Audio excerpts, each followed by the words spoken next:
শুভ সন্ধ্যা। Simply সহেলি YouTube পেজে সকলকে স্বাগত। আজকে আমার ছানাটার একটু দুষ্টু মিষ্টি কাহিনী শেয়ার করব তোমাদের সাথে। এই যে সকালবেলা ঘুম থেকে উঠে বায়না ধরেছে, মা জেমস খাবো, আর জেমসের কালারগুলোও বলছে, আর একটা করে খাচ্ছে। খেতে খেতে তারপরে একটু কি মন হলো, পড়াশোনা শুরু করেছে। এই যে পড়াশোনা চারিদিকে ছিটিয়ে ছিটিয়ে পড়াশোনা করে। তারপরে বলছে, মা আমি ভিডিও করব। তখন আমি ওকে খাওয়াচ্ছিলাম, দেখি নিজে নিজেই ওপেন করলো, করে নিই। এবার জেমস দিয়ে যে কে খাইব, জেমস দিয়ে ও এখন খাবারটা খাচ্ছে। খেতে খেতে বেলা প্রায় 11টা হয়ে গেছে।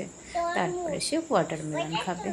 ওয়াটারমেলন খাওয়া হয়ে স্নান সেরে ভাত টাত খেয়ে শুয়েছে। শুয়ে বলছে এবার একটু ঘুমাও। বলছে না, আমি তো ভিডিও করব আর তোমাকে একটু পড়াবো, তাই আমাকে পড়াচ্ছে। দেয়ালে চিরুনি দিয়ে লিখছে ABCD, আর আমাকে সেইগুলোই পড়াচ্ছে। না চলো একটু পড়াশোনাই করে নিই, ছেলেতে অন্তত আমাকে পড়াচ্ছে।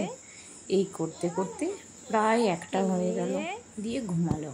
ঘুম থেকে উঠেছে 3:30 4টে। তারপর খেয়ে দিয়ে বলছে আইসক্রিম খাবো, খেলো। সন্ধ্যাবেলার এবার ঘোড়া নিয়ে। ঘোড়া কেমন করে যায়? টকবক চলে না, দোল দোল চলে। এই নিয়ে আমার সাথে সারাটা দোল দোল করে না টকবক করে? দোল দোল করে। তোমার ঘোড়ার নাম কি? ঠাম্মি বাবা আর তোমার নাম কি? খেলা করতে শুরু করলো। তাই সেই ঘোড়া থেকে তো ঘোড়া চড়তে ভালো লাগে? দুষ্টুমিরা শেষ নেই। এই করতে করতে আজকের দিনটা কাটলো ওর।